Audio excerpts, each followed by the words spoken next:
Okay, I think we should be good to go now. First of all, thanks for coming. Today we've got a special guest, Harlan from Foundational MIC, and he's going to talk a little bit about de-risking the venture capital funding process. So I'll kick it over to him just to introduce himself and a bit about what he's going to be talking about today. So over to you, Harlan. Thanks. Sure. Thanks, Adam. Nice to be here. Thanks for joining, everybody. My name is Harlan Milkov. I'm the managing partner at Foundational, and I'll be talking about how to de-risk and expedite early stage venture capital raises using a framework I created called Traction Science. My company, Foundational, helps startups plan and implement seed and Series A capital raises with services based on this framework. And Adam, I'm not sure if you wanted to say a word about Founder Shield first, but I'd be happy to continue from here.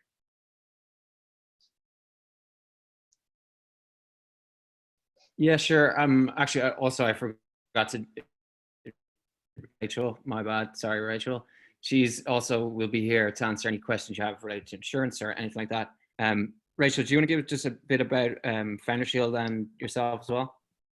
Sure. Yes. So just to start, Founder Shield is, a complete, fully scaled insurance brokerage. That means we can handle placing policies from anywhere from general liability, directors and officers, all the way to health insurance for employees. We've been around for about 7 or 8 years now, specializing in kind of VC-backed, high-growth startups, and we really have a strong foothold. When it comes to SaaS companies, on-demand technology, health tech, those sorts of things. And a little bit about myself. I'm the Vice President of Customer Success. I've been with Founder Shield for about 3 years now. I have a background in brokering financial institutions from Marsh, and I also was an underwriter at AIG as well for several years. Right, thanks, Rachel. Yep. Can everybody see my screen okay? Okay, great. So, why are we talking about de-risking venture capital raises? A lot of us here, unfortunately, probably know, but just to level set, although there's a lot of venture capital available, it's incredibly time consuming and distracting to raise at the early stages. Successful rounds oftentimes take more than 6 months to close, as founders do things like identifying the right investors and building conviction with them. And but a well-run process should only take about 3 months. Now, that still sounds like a lot of time, but there's a lot of technical reasons why a round takes 3 months to close, things like closing periods and so forth. So any time beyond that is, in my mind, what represents a threat to operations and valuations as the processes drag on. And as I had studied this problem previously, I kept coming back to the idea that there are really just 2 root causes for these really long capital raises. One is that founders spend a lot of time talking to investors that just aren't relevant. They ask for the wrong amount of capital. It's just not the kind of round that investor will do, or they're hearing things like they're too early.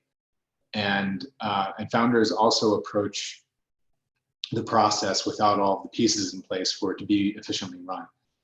They talk to they approach the process very opportunistically. Like they'll take a few conversations with people they know, and then maybe meet a super connector and get like 5 more introductions, and they're just not running it like a process that's designed to produce an auction effect. And both of these things I described are resolvable with better research and preparation.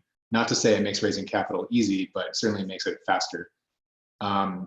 And that's the objectives of the Traction Science framework that I mentioned. It's to address both of these root causes. Today, we'll be talking about how to resolve the first one, the problem of being told you're too early by the investors you're targeting, which I think is probably the first one we all hear when we try to go out there and raise for our own ventures.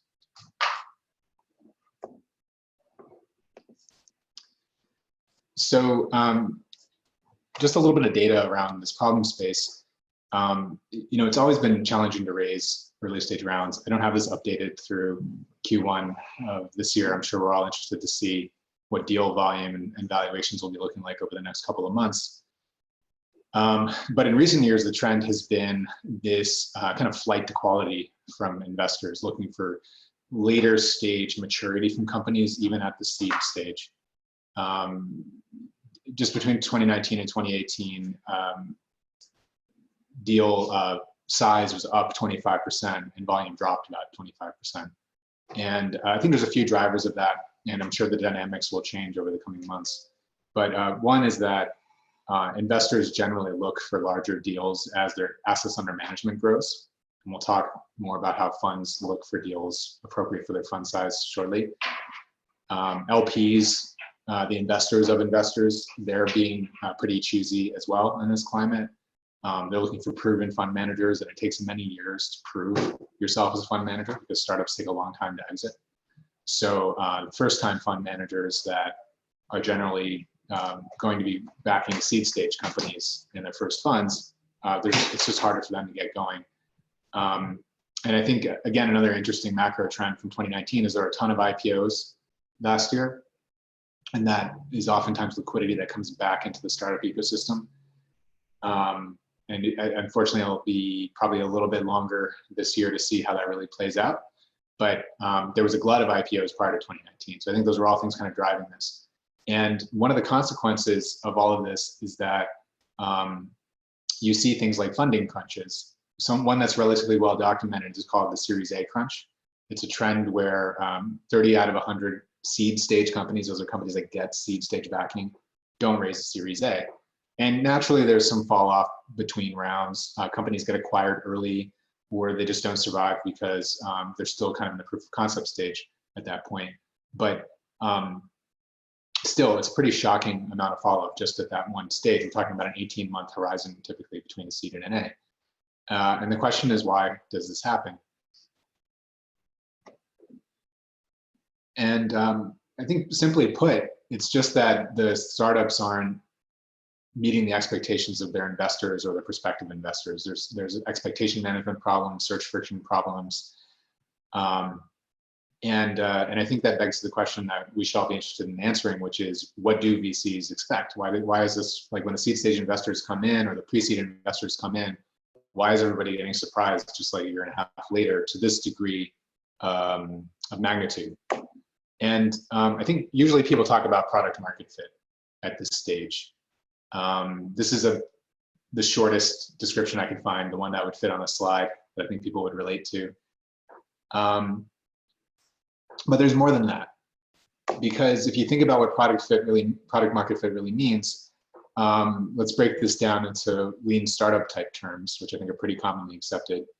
You have your value hypothesis that you're trying to validate, right? You have a growth hypothesis, and if you can really validate both of those things, then you can declare you have product market fit. And there's more to it. What I mean is, investors are looking for something else. It's not the same thing. Like if you could say you have product market fit and the investor acknowledges this, why are they still saying you're too early, right? And it's because there's this need to see traction, and traction is something that's really hard to define. It's very, very nuanced. I couldn't find a great definition elsewhere, but I can tell you that it's really hard to find agreement on what traction means. And what I found is it's really relative to the niche that a company is in, relative to other companies within that niche. And just, and as we'll talk about soon, it's really about the deal terms as well, because you could be the best company in a space, you could be leaps and bounds beyond everybody else, you could have all sorts of validation, but deal terms are bad. Investors as a class are gonna look negatively at what's going on.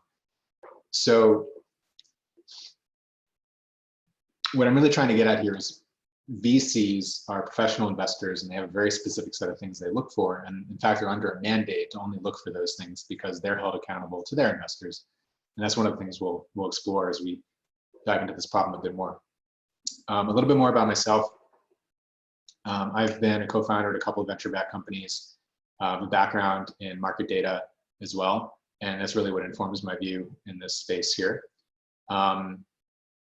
And as a product manager and engineer, I was accustomed to having a lot of well-established tools that help me do things like de-risk product adoption. Ideas from frameworks like Lean Startup are extremely common, and everybody uses them whether they know it or not.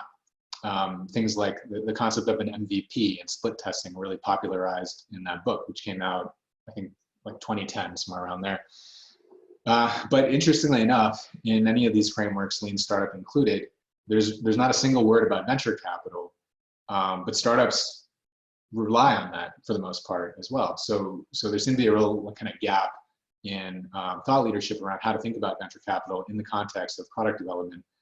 And as I came out of those experiences in early startups, and I learned more about the ways VCs operated, it became clear to me that there were a lot of analogous challenges between finding fit with investors, finding fit with products, and there was an opportunity to introduce a similar way of thinking, and that's what I'm sharing with you. So we're going to discuss how to de-risk the product and traction aspect of a venture capital raise in 3 parts. Decrypting the business of venture capital so you can understand better what motivates VCs, just from a financial perspective. Discussing how you can reverse engineer the right traction narrative for your own company, and how to intentionally develop the specific signals of traction that fit within that narrative, which hopefully result in a much faster venture capital raise. So we're going to do a quick crash course just in the business of venture capital. Just like with selling a product, in order to sell equity, it benefits you to understand the objectives of the buyer. Hopefully everyone agrees with that. And you know, we don't start our businesses to sell to VC, right? But we are relying on that capital to grow the company, and I think it requires some forethought. So the VC model, it's something I didn't really understand well, even after I had been involved with many early stage teams through a half a dozen successful raises. So I don't mean to trivialize it too much for anybody with a lot of familiarity on the topic, but I find that most founders usually get a few insights from thinking of it in the terms I'm going to lay out. So just really basic stuff about funds. The typical economics that a seed and Series A fund is operating out of is this idea that they're going to return about 3x over a 5-year period or so to their investors, their LPs, which is about a 20% IRR. And to do that, they have 2% of that is their operating fee. They call it the 2 and 20 model, right? Most funds, people talk about like hedge funds, private equity funds, venture funds. They all operate out of this 2 and 20 model, where 2% of the assets that are committed to the fund are used to fund day-to-day operations, pay people's base salaries, and so forth. And then there's this 20% that people call carried interest, and that's how the VCs really get compensated. Very similar to startup founders in how they vest into equity. The participants in the fund will vest into the carry. And most funds underperform, just like startups. But the ones who do well fall into a power law of distributions. So let's just call it like a model of 20 investments. You have one investment that's like a home run 20x return. You have 5 that are just okay, and then the rest you don't talk about.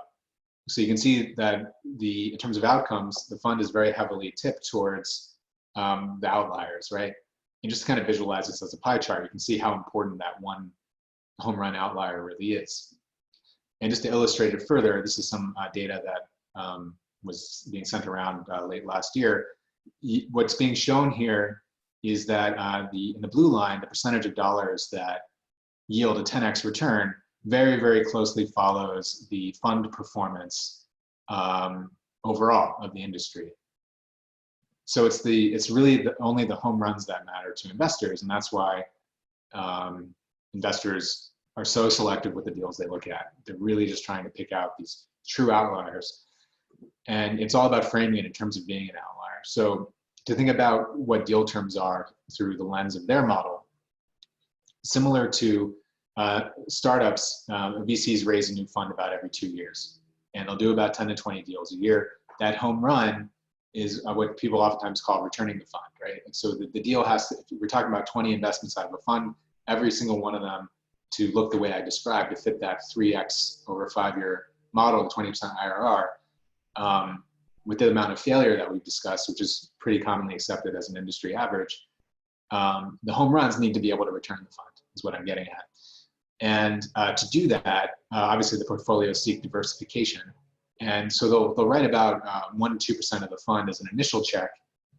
And they're very strict about ownership targets generally. They're looking to own 10 to 20% for that 1 to 2% first check. So they are very, very particular to to deal terms. You'll hear people talk about how, well, it's only the outcome that matters. Don't be so valuation sensitive. That's generally true. Valuation is something VCs care about, but they're really sensitive around these ownership targets because exits are kind of quantifiable. Right? The exits fall in a certain range of outcomes in a certain space. And so it's important, since you know what the exit looks like, it's important that you know what your ownership percentage looks like, and then back into appropriate deal terms from there. And that's really how they're thinking. So the example that's illustrated there is just, if it's a typical like $100 million fund, you're thinking maybe you'll get a $2 million seed check from that fund, and they want to own 10%. And therefore, to get that return the fund characteristic that we're talking about, it needs to be $1 billion or so outcome. And these are obviously kind of right down the middle terms that everybody sees all over the place, and this is why. And I'll stop for some questions soon, but just one more subject I want to explore before I do, this idea of then venture scalability. So if this is what the fund expects, how do they expect to see an opportunity framed so they can believe it'll have a venture scale outcome?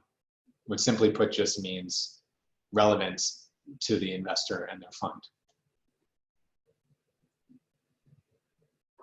So because investors can't predict the future and it's a high risk game, every single one of their investments in a holding has to be able to be justified as potentially being a home run, right? And there's a few variables investors are looking at to make that assessment. The trouble is, well, rather, the size of the exit is bounded on these things, and the aspects that they're using to judge that outcome, in the early days, these are all things people are probably familiar with because they spend so much time on them in their pitch decks, but it's really just a few things, right? It's how does the company make money? How big is that opportunity? Is it growing or shrinking? Something a lot of people are thinking about right now as we all try to make sense of this outbreak. And one that is not so commonly thought of, but is oftentimes a big factor, is government policy. And moats, of course. And as I put in the subtext here, none of these things are really considerations in product frameworks that everybody's probably using as they are going through the early stages of their product development, even at the seed or Series A stage. So let's talk about each one in brief detail. I'm really just getting back to basics here because I find that founders struggle with these terms even as we're working with them at the Series A and Series B level. Usually, I guess because they just haven't maybe they haven't been as closely scrutinized prior to that. But I find that I'm sure a lot of people on this call think they understand these things very well. Perhaps I can get you to think about them a little bit differently. Maybe not, you can let me know. But when we talk about TAMs, we're really talking about how big is the problem. Not that you can necessarily service everybody within that problem, but just how big is it? Not how much money is being spent in an industry, but what's the pain point? And that's what gets the investors to start to care, right? And then, of course, addressable market's probably one most people have relatively well defined, but it's how many people could actually be served by your solution, meaning they have the budget for it, or it's something they can access, right? How many of them can actually be served? And then there's what you can actually obtain, which is your go-to-market strategy. Your go-to-market strategy likely does not help you reach every single person in the addressable market. And I think founders should be really honest with the differences between these things because the investors will pick it out. And if the founder doesn't seem to understand these differences, it can be problematic in terms of establishing trust in the pitch conversation. And actually, if anybody has any questions, Rachel, just let me know, but I can definitely pause here to field with you. I have one question. So it's not necessarily related to this exact slide, but it's a more general question about de-risking and kind of, you know, what the marketplace looks like now for raising capital.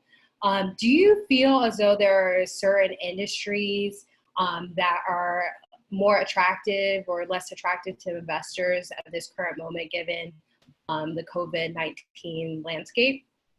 That's a big question.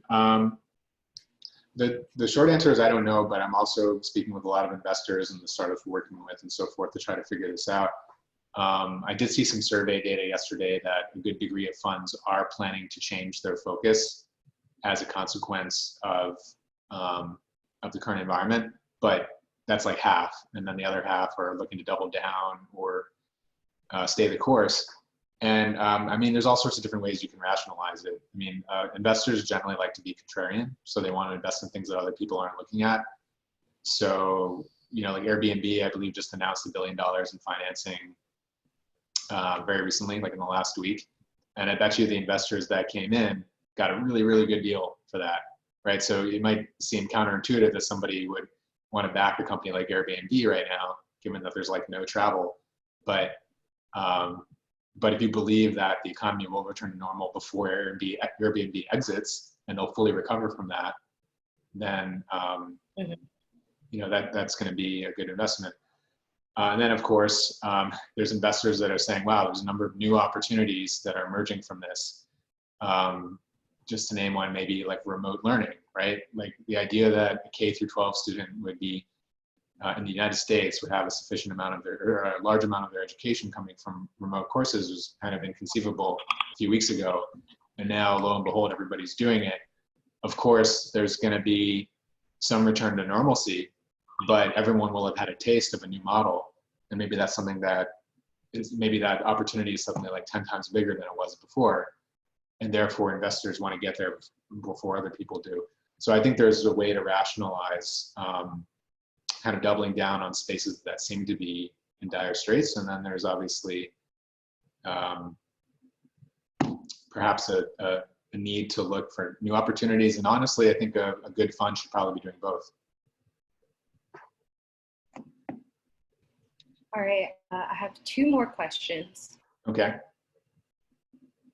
From Fairfield, she has a question around pitch decks, especially, you know, within this framework. Do you, can you explain, you know, any common mistakes that you might see from a pitch deck or in a meeting? Yeah.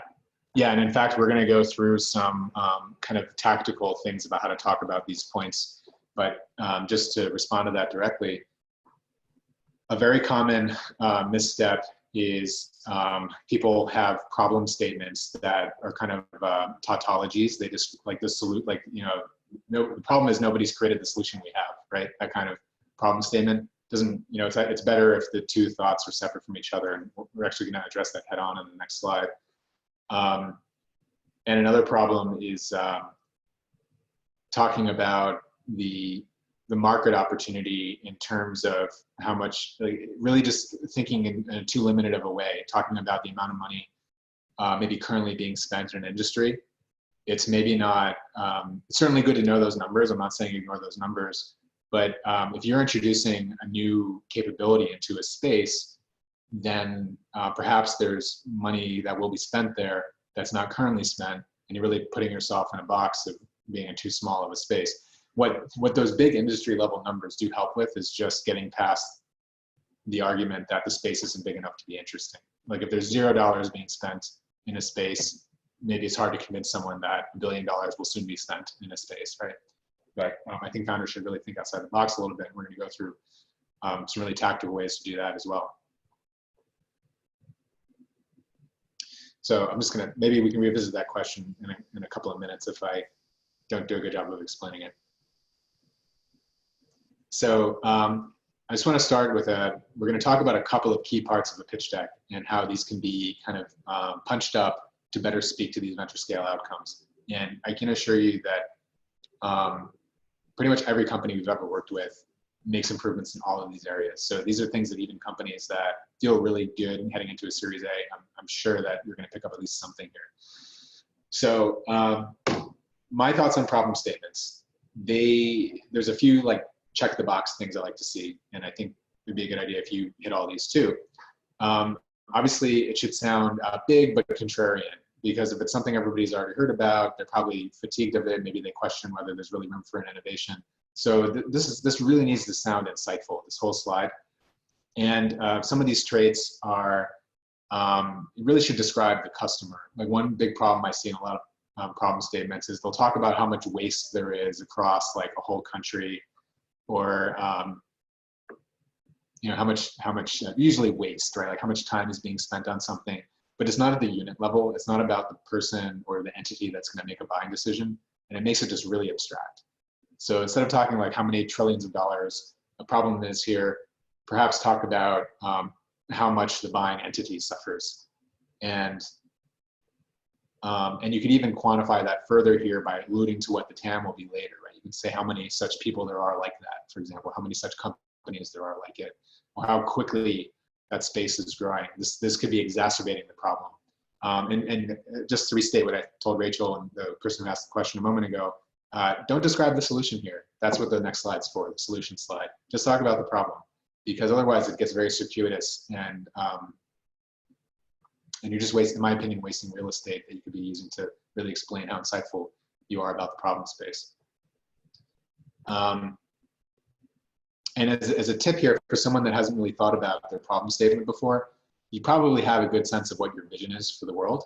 A really quick exercise you could do is think of the problem statement as an inversion of the vision.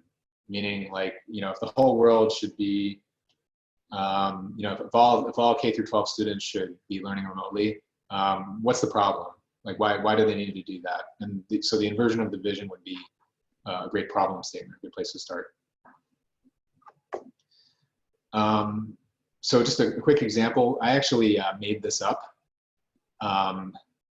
This is from a couple of weeks ago. So obviously the unemployment numbers maybe are a little bit different right now, but for the last year at least,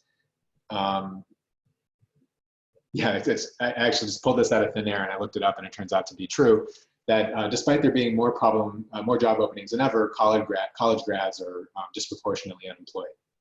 And just three reasons why, right? Students, they're not studying the right fields or what have you. They can't afford to retrain because they have loans to pay. But notice how I'm not talking about what the solution is here. Am I going to introduce a remote night school degree as the next slide? Am I going to talk about ISAs, like income share agreements, instead of student loans, right? You don't know. You're just intrigued. And I think all good problem statements should do that. And that just it opens up the door for possibility. And then you introduce something that is something that no one ever seen before, right? So the solution needs to be a logical conclusion. The problem statement needs to really frame why the solution makes perfect sense. If you're using that big problem and then 3 reasons why type template, you could have 3 bullets that are counterpoints to each of those 3 reasons. It should be a really like one-to-one relationship between the problem and the solution. I hope that's helpful to everybody. And then of course, you can transition then to the opportunity, and it's that continuity between the problem, solution, and opportunity that I think everybody should nail in their sendable deck, or at least in how they describe their company or their executive summary, whatever it is they're using. Just because I get asked about this a lot, I brought up modes of defensibility as one of those aspects of a venture scale outcome. It's kind of a check the box type thing, because with enough traction, which we'll talk about soon, you can kind of justify that you have like one of these modes. But generally speaking, there's only like 5 different modes you can pull from. Like every mode I've ever heard is a different variant of one of these. So it's a good idea to think about which one you're going to be leveraging as you have your conversations. But investors will at least want to know, if you get really big, how are you going to hold on to that position long enough for an exit? And I'll give a real life example of all of this. This is a company that I worked with a couple years ago called Sky High, which is in, I guess, probably a tough spot with the rest of the travel industry right now, but they just did an equity crowdfunding campaign about a month ago. So these are a lot of numbers that are out there in the public, which is why I feel comfortable talking about it. And we thought they had a really great problem statement, so I wanted to share that with you. We'll talk about their solution in a moment to help frame this. So I'm just going to start with the problems. I'm sure most of you aren't familiar with them. The problem is that basically surge pricing for airfare. It turns out most people book their travel within a few days of their trip, and as a result, they're paying 33% too much. And I think what's contrarian about this is you would think, well, of course they are. It's supply and demand driven. There's fewer seats. But that opens up a possibility, right? Like what if you could fix that problem? What would it mean if there was no surge pricing for commercial airfare?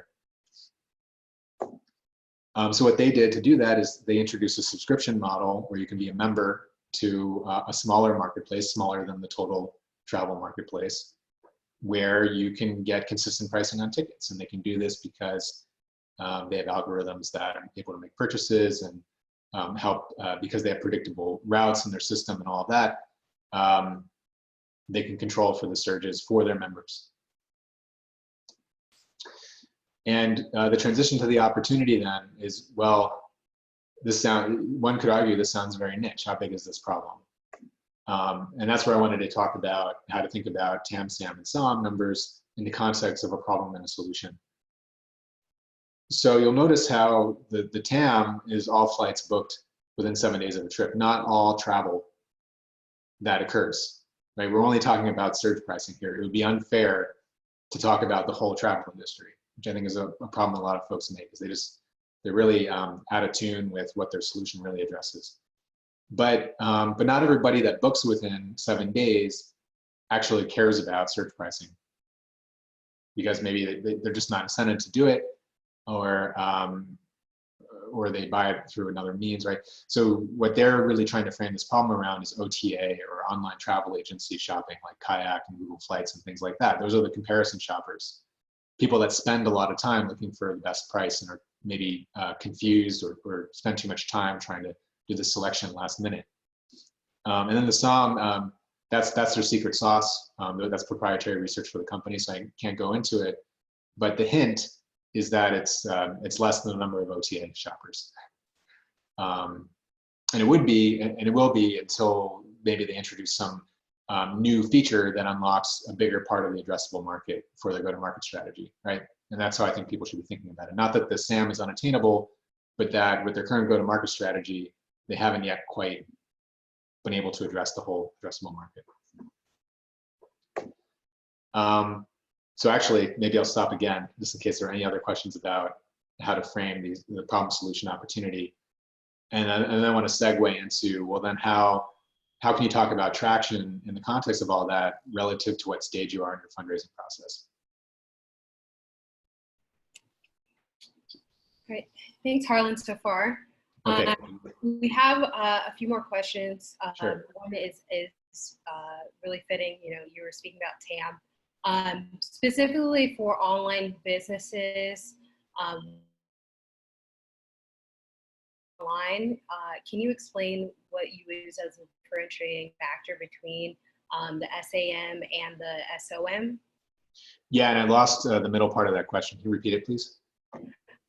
So for online businesses, where they can reach anyone who can get online, can you explain a little bit more about how you would view the differences between the SAM and the S? Yeah, of course. I don't want to get into the weeds too much, but it's oftentimes with this kind of question really helpful to know just again what the problem statement is. But I would think about, do all online shoppers really have the problem that you're describing? Like if they are, for example, if they're just not price sensitive, if you have a solution that helps them find the best price, they don't care about price, or they only care about like speed of delivery or whatever. That's a part of the total addressable market that's not necessarily part of your SAM or your serviceable market, right? It's like who actually suffers from the problem you have? If it really is all online shopping, we can certainly have a discussion about that. I'm going to put my email address up later. We can certainly chat about it, or if we have more time in the Q&A. But I suspect that it's not every single shopper. I'll give you the example of Uber, right? Like when you think about things being better, faster, or cheaper, if you're, I know this is going to sound like a very small sliver of the pie, but I'm just giving this as a counterpoint. If you were the kind of person that had a private driver before, Uber's probably not a better solution for you. So, you just can't please everybody is the point I'm trying to make. Mm-hmm. Okay, awesome. So I have another question, specifically about looking at break-even point.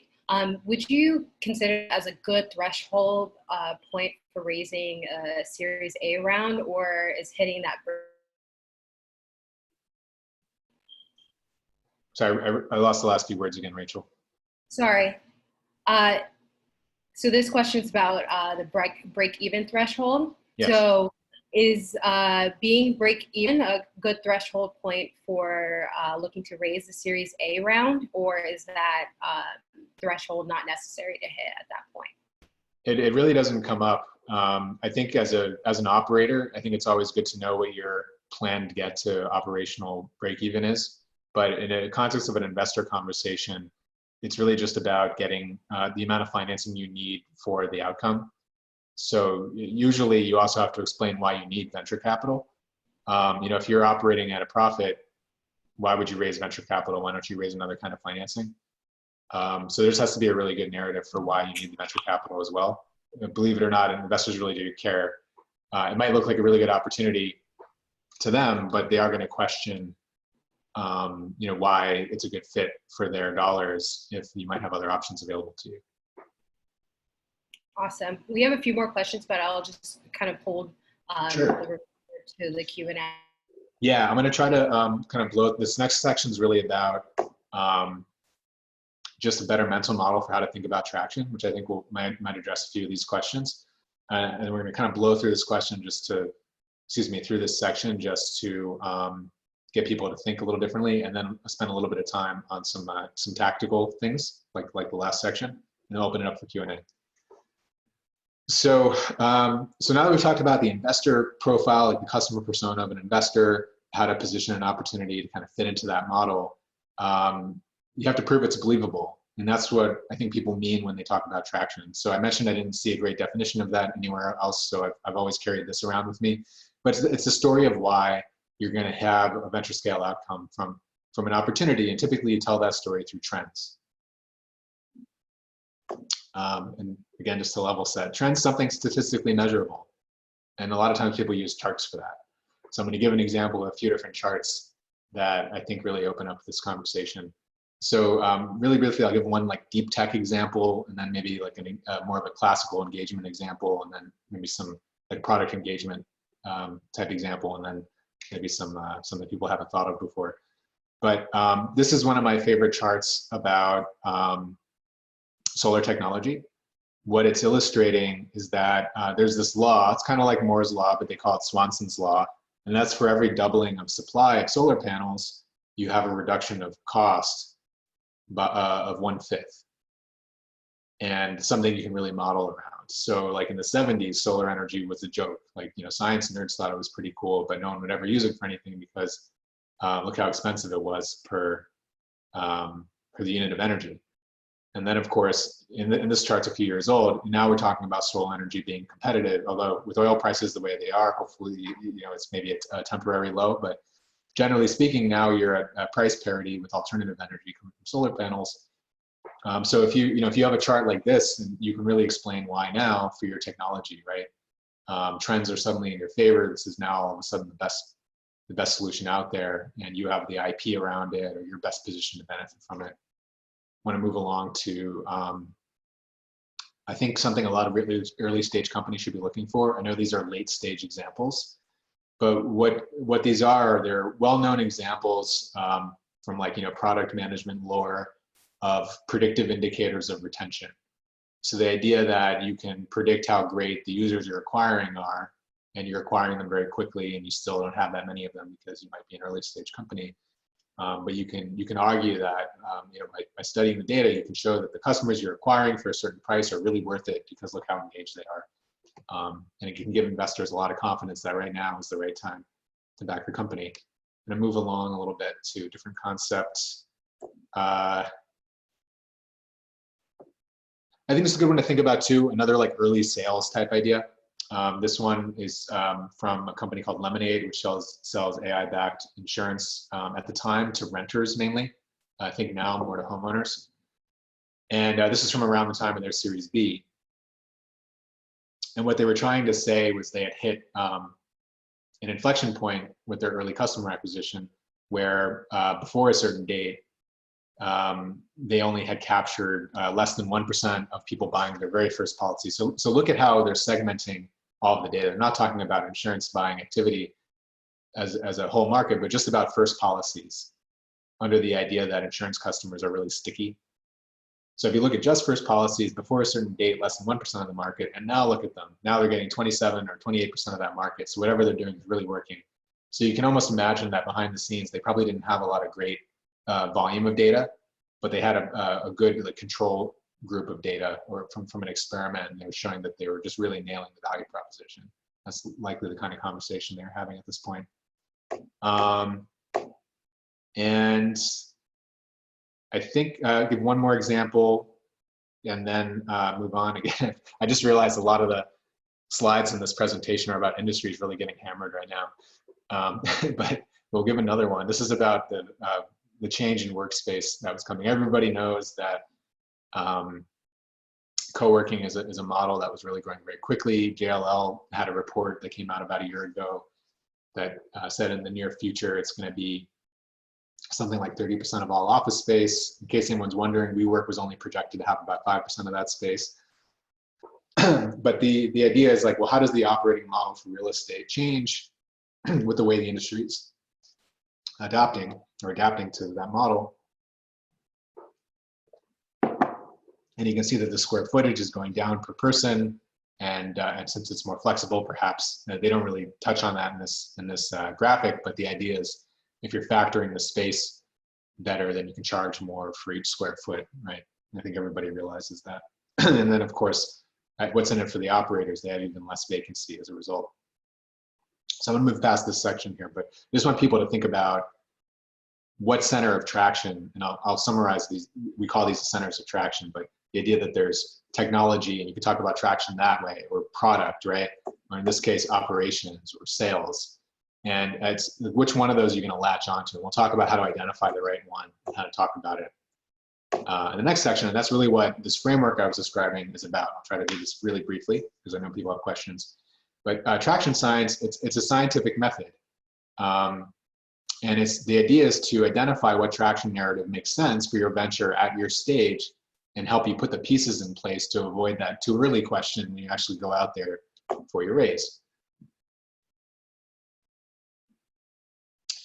And the goals are to align with market expectations, eliminate the most likely objections you're going to face, and do that with data of some sort, and then obviously focus on the right kinds of investors.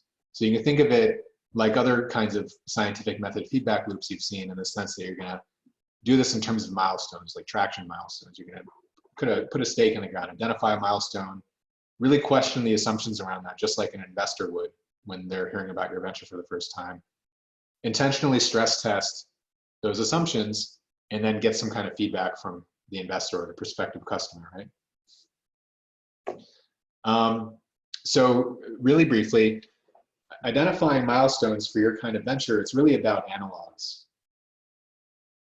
And if you identify the right analogs, the needles in the haystack, there's so many different companies to think about, you can really get in there and study what it was they were showing to investors at the time they raised, and get a sense of what the market might expect from your venture, assuming you're finding the right analogs and looking at recent deal activity.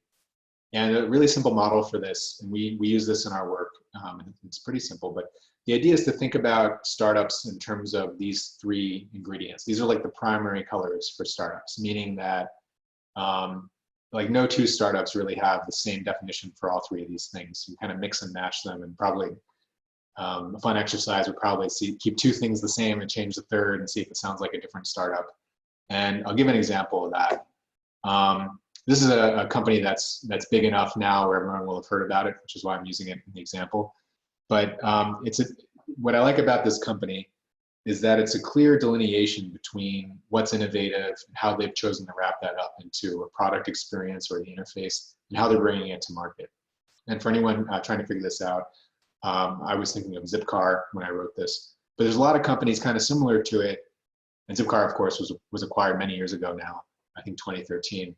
But it's good food for thought. And there's other companies more recent that are like it in some ways, which haven't exited yet. I believe Metromile is still operating as a privately held company. And they're really the same idea. It's a by-the-minute insurance product for drivers.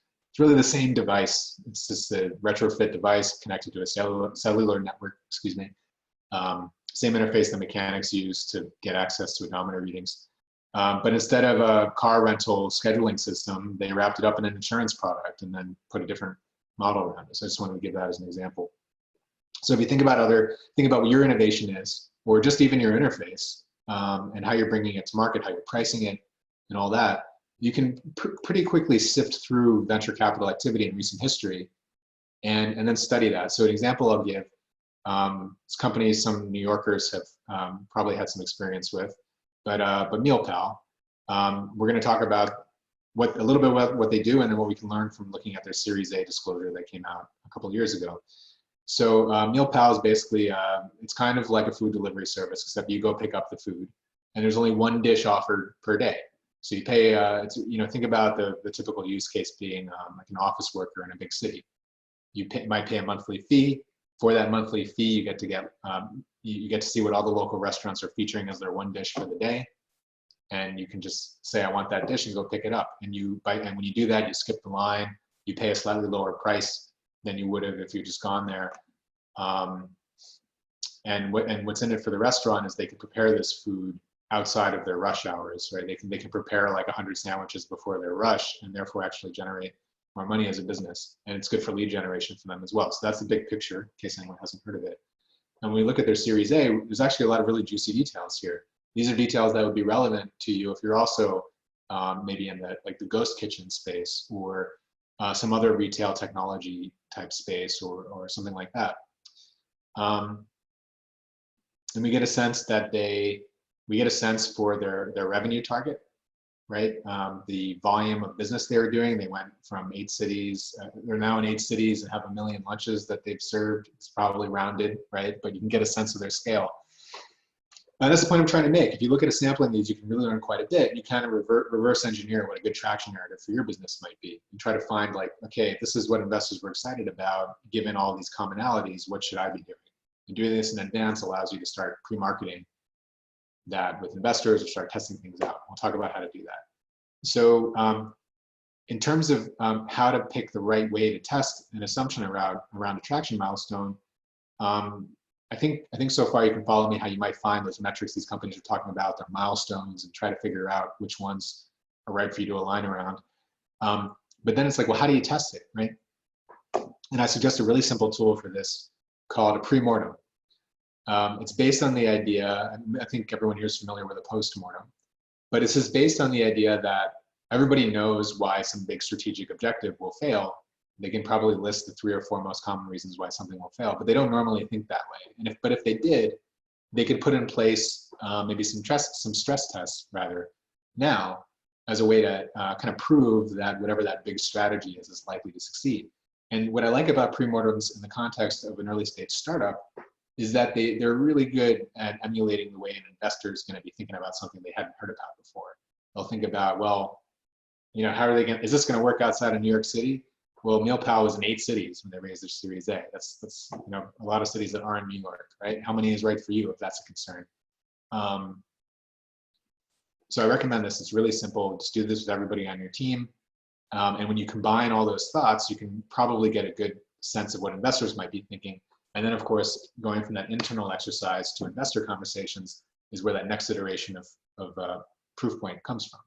So you think about what's really scary that everybody on the team agrees about, design something to really stress that in an efficient way, hopefully in line with your current business development plan or product development plan, and then get some additional feedback from investors. And when you do these pre-mortem exercises, you're probably going to come up with a number of things. And there's going to be a question around how do you rank, how do you prioritize them, which one do you do first?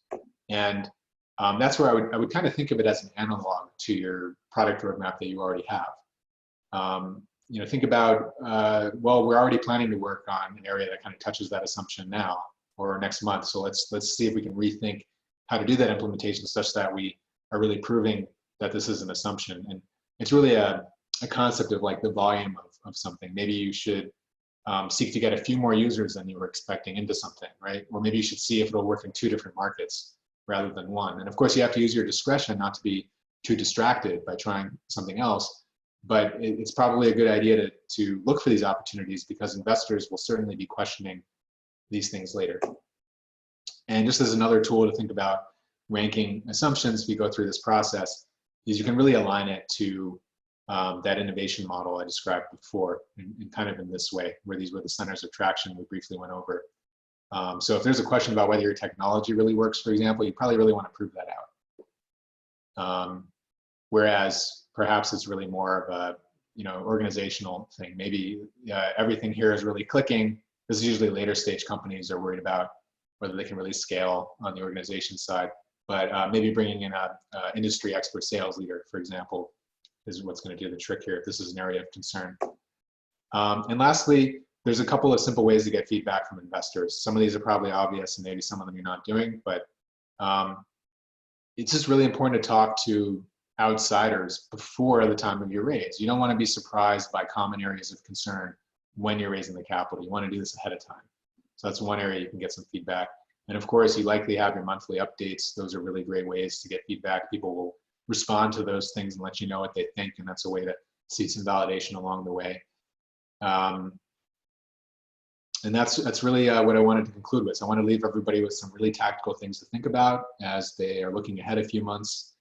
And for anyone that joined us today, feel free to shoot me a note if you want to talk about things like your problem statement or how you're talking about the TAM versus SAM, things like that. Very happy to share thoughts on that.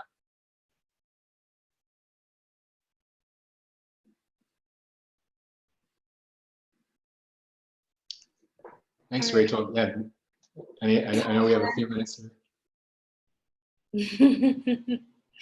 Yeah, so I'll go ahead and ask a few of these questions. Sure. Our viewers submitted. Just on the topic traction, we have a few questions. The labels around, Series A, is that more appropriate for usage post-traction versus using seed for pre-traction, or does that really not make a difference? Yeah, I do get this kind of question a lot. There's a couple ways to think about it. There's a semantic thing. There's a few ways. I'll just enumerate them really quickly. There's the argument that it's not really a Series A until you're ready to grow. Sure, that's one way to look at it. Another way, if you're just thinking technically, well, we already did a Series Seed, so the next one after that is a Series A. So this is what's on the legal docs, right?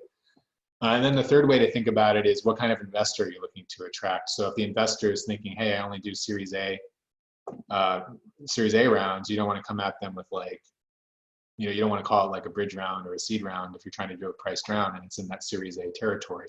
So there's also the round. So the round size being, somewhere around 5 to 10 million or so. It's pretty typical Series A size. And I know their Series A is a lot larger than that.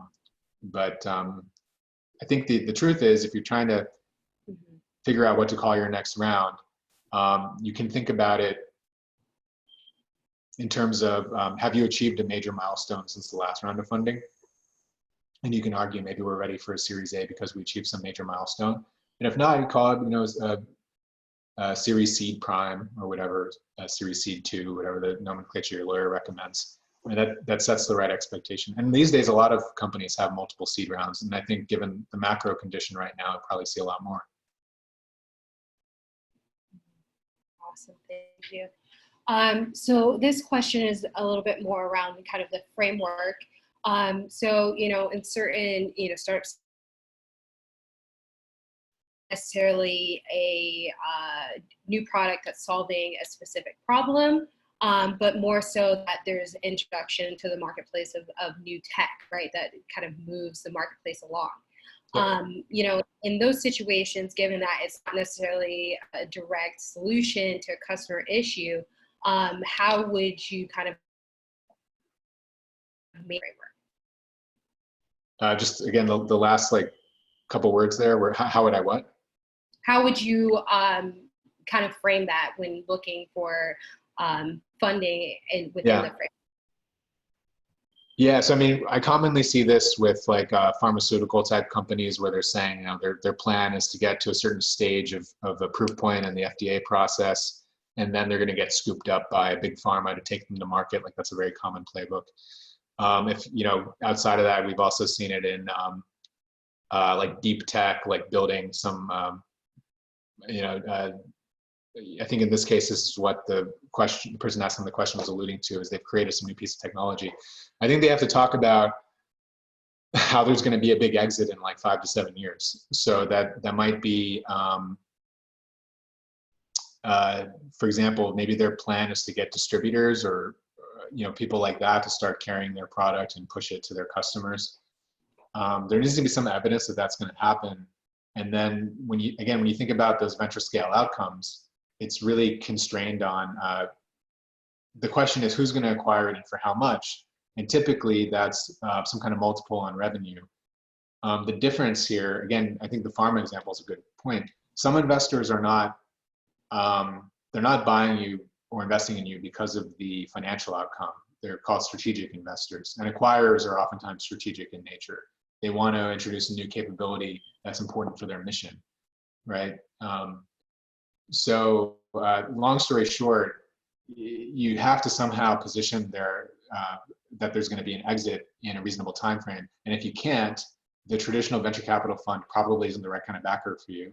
But a strategic investor or someone with a longer time horizon, like a family office or something like that, they could be a great investor. Thank you. In the interest of time, I'm going to try and combine two questions. The questions are really with regards to kind of how, VC perspectives have changed in light of COVID. The question is around how VCs have changed doing due diligence, considering that face-to-face meetings are not happening. And to further that question, looking at the industries that have been hit pretty significantly by the COVID kind of shelters in place that have occurred, how do you think VCs will look at, this blackout period and after that initial raise is completed? Sorry, blackout period? Yeah. So, different industries like hospitality. Oh, I see.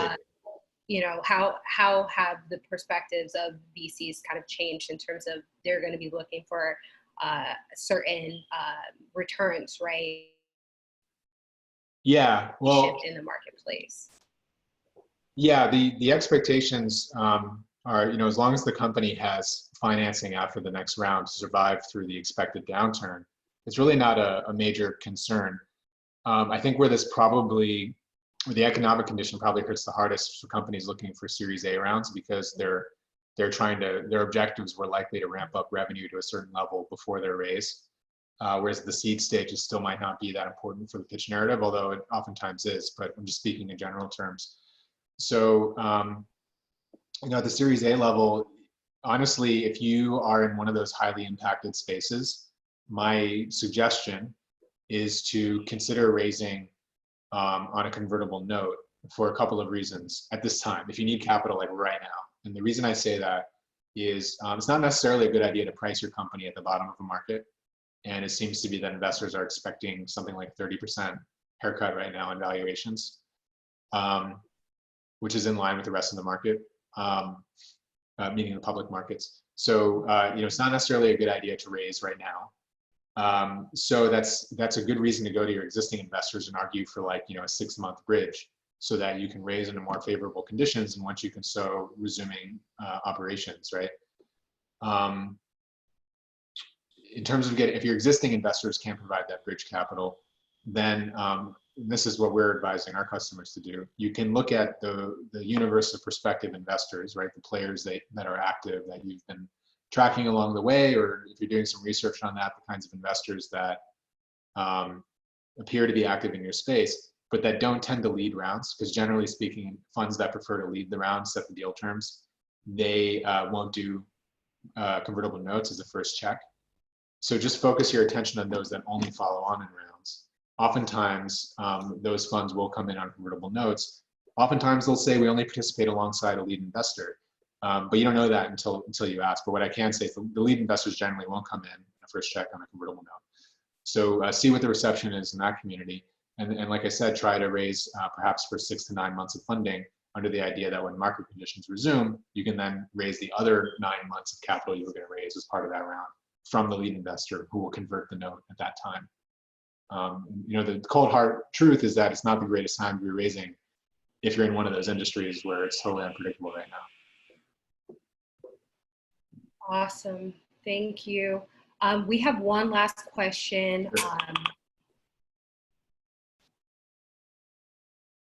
Any recommendations of market research resources for calculating the TAM, SAM, and the SOM? Market resources. I mean, the easiest one is if you can find, you know, like a McKinsey or Gartner type report online that you can pull some stats from and just cite that. It's really highly credible. If you're trying to do something more custom for your own venture, the Department of Labor oftentimes has some good stats you can pull from just to help with market sizing.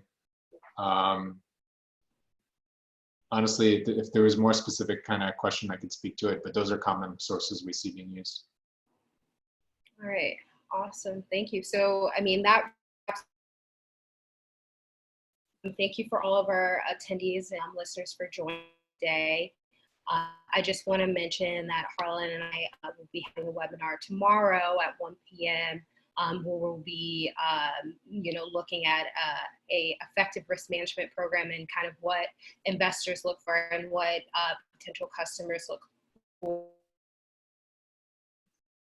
in terms of what insurance that you should have in place. You also get a link to that webinar as well once we wrap up here. Yeah, I'm really looking forward to it as well. Awesome. So I don't think we have any other questions. With that, I think that kind of wraps up everything. Before we close. Yeah, well, thanks for having me. It was a lot of fun. Right. Awesome. Thanks, Harlan. We'll see you tomorrow. Stay safe, everyone.